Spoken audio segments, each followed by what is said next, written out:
श्रीमान सज्जनों, मैं आचार्य डॉक्टर सुधीकांत भारद्वाज वैदिक ज्योतिष की ओर से आपका अभिनंदन करता हूं।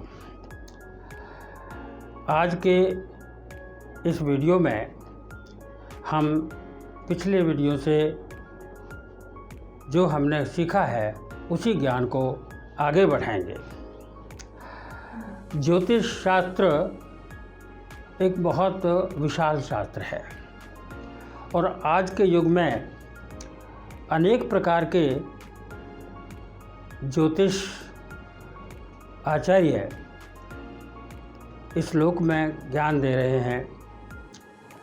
कोई अपने आप को वैदिक ज्योतिषी कहता है, कोई नाड़ी ज्योतिषी कहता है, कोई टैरो ज्योतिषी कहता है, कोई न्यूमरोलॉजिस्ट अंक ज्योतिषी कहता है, कोई हस्तरेखा विशेषज्ञ कहता है।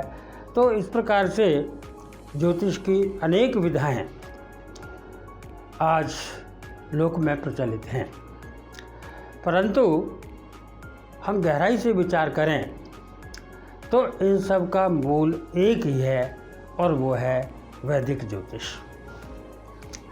वेद हमारे सबसे प्रमुख और प्राचीनतम ग्रंथ हैं, ये समस्त विश्व मानता है। ऋग्वेद के विषय में कहा गया है कि ये विश्व की लाइब्रेरी में, विश्व के पुस्तकालय में सबसे पहला ग्रंथ है। तो ये एक भारतीय ज्योतिष के लिए विशेष रूप से जो यहाँ का जो ज्ञान है उसके लिए एक बहुत बड़ा प्रशस्ति पत्र है। वेदांग ज्योतिष हमारा एक प्राचीन ज्योतिष ग्रंथ रहा है। हमारे वेद को 6 अंगों में बांटा गया है।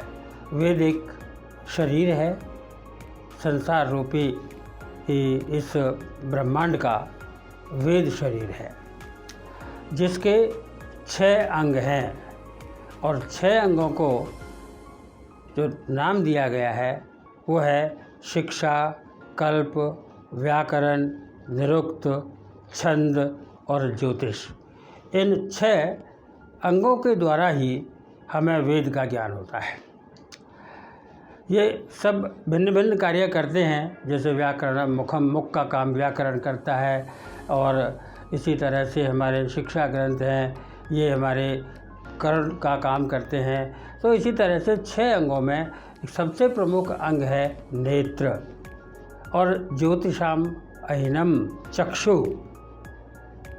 जो ज्योतिष की गति है, इन ज्योतिष शास्त्र है, वही हमारा चक्षु है, नेत्र है। ये बात हमने पिछले अपने वीडियो में भी कही थी। अब इसका आधार, वैसे तो आज हमें ज्योतिष वेदांग के नाम से सिर्फ एक छोटा सा ग्रंथ मिलता है, जिसमें कोई एक यजु संस्करण है, एक ऋक् संस्करण है। इनमें थोड़े ही कुछ श्लोक मिलते हैं, परंतु वह ज्ञान लोक में इतना फैल गया था कि उसके जो अंश हैं वो कहीं हमें उपलब्ध हुए हैं। क्योंकि हमारा देश बहुत आक्रमणकारियों से त्रस्त रहा है। कितना हमारा जो पुस्तकालय हैं, कितने हमारा ज्ञान है, उनको जला दिया गया, ये आप अच्छी तरह से जानते हो। तो इस तरह से वेदांग ज्योतिष के जो लक्ष्य श्लोकात्मक था, 1 लाख जिसके श्लोक माने जाते हैं, उसके आज हमें केवल 25-30 श्लोक हमें उपलब्ध होते हैं। परंतु उससे हमें एक सूचना मिलती है कि ये जो वेदांग ज्योतिष था, इसका आधार क्या था।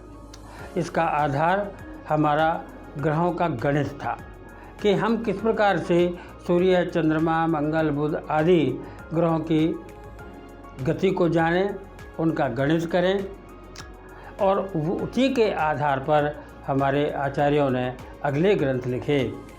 और इस परंपरा में जो बहुत महत्वपूर्ण ग्रंथ है वो सूर्य सिद्धांत है।